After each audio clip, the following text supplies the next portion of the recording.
We're just going to talk amongst ourselves for 15 minutes or so, and then we're going to ask you to ask us or ask yourselves questions and see if we can generate some ideas about where we're headed. Justice, can I start with you?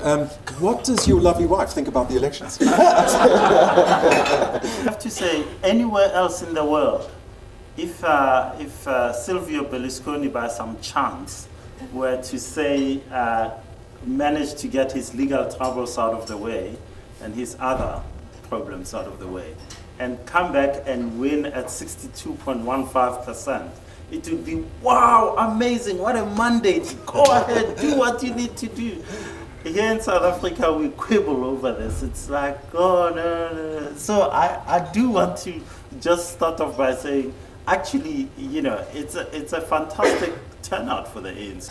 That said, the ANC got 69% in 2004, went down to 65.9% in 2009, and now down to 62.15%. If I'm an ANC strategist or I'm President Zuma, whoever, I would start thinking it's not a good idea when you start a decline and it continues, and you start wondering, is 2019 going to go to below 60%? Or can I arrest the decline and go back up or stay at 62? If I were in the ANC, I'd start worrying deeply about Moeletsi Mbeki's prediction that in 2024, we might see a coalition taking over from the ANC, or the ANC having to go into coalition with someone else to run the country. I think the interesting part is the realization that the ANC is losing the metros hugely. So the ANC lost 10 percentage points of its support in Joburg. This is really where the DA concentrated its efforts. They spent all of their money here. So I just wonder whether this was a sort of consequence of the effort that the DA put into or whether it's a sort of broader national trend. I think it's a combination of both, right? If you look at South Africa's economic growth, this middle class boom that we had since 2004 to 2008, they've been most under pressure. And when it comes to things like e-tolls and stuff like that, they feel the pressure most. So in the economy, it's almost hurt them the most. You see Able as an example of a company that loaned out to this emerging class. So I think that's where the squeeze has always been. And the ANC's left this almost under 10-2. And the DA fed into that unhappiness over just the cost of everything, right, going up in this country. And I think that's why in Johannesburg, places like Pretoria, that's where the ANC would suffer, because we are the emerging class.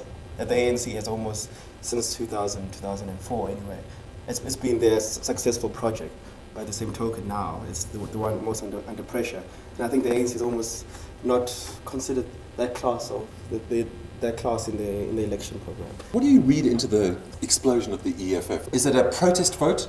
Is it reflective of a different set of economic choices? I think it's more a protest vote more than anything else. I don't think it's a policy choice per se. There's nothing really that drastically different between the two, nationalization aside. But I'll put it as a personality. Today you had 4 million people getting up in the morning saying, I'm going to look for a job. You have another nearly 3 million, 2 million something, saying, I'm not even going out. That's the expanded. These guys have said to whoever's doing the surveys that starts to say, I'm not getting out of bed and going to look for a job because I won't get one. Right. So you've got 7 million people out there, and Julius Malema comes along and says, man, look at all these people in power driving around in their fancy cars. They haven't done anything for you in 20 years. Part of Julius Malema's success is our own failure in 20 years of democracy. When Mandela came in, unemployment, whatever, at the time we didn't include the so-called homelands, but it was 22%. It went up to 30, whatever. Quick prediction. Next election, EFF gets more votes or less votes? The potential is there. But let me put it this way. I think we need to remember there isn't a single new party in the 20 years of our democracy that has grown.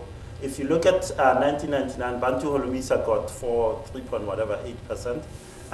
You look at the ID in 2004, it's now swallowed up by the DA. You look at COPE in 2009. COPE was more successful than the EFF. It got 1.3 million people to vote for it as compared to 1.1 million people for Julius Malema. Right. They got 7%, he got 6.35%. And now they're down to 3 seats from 30 seats. There hasn't been sustainability in new political parties in South Africa. So that, for me, that's a drag the other way. Yes. But the drag the other way is that he's got a powerful message and he's got a disillusionment with current construct that can be tapped into.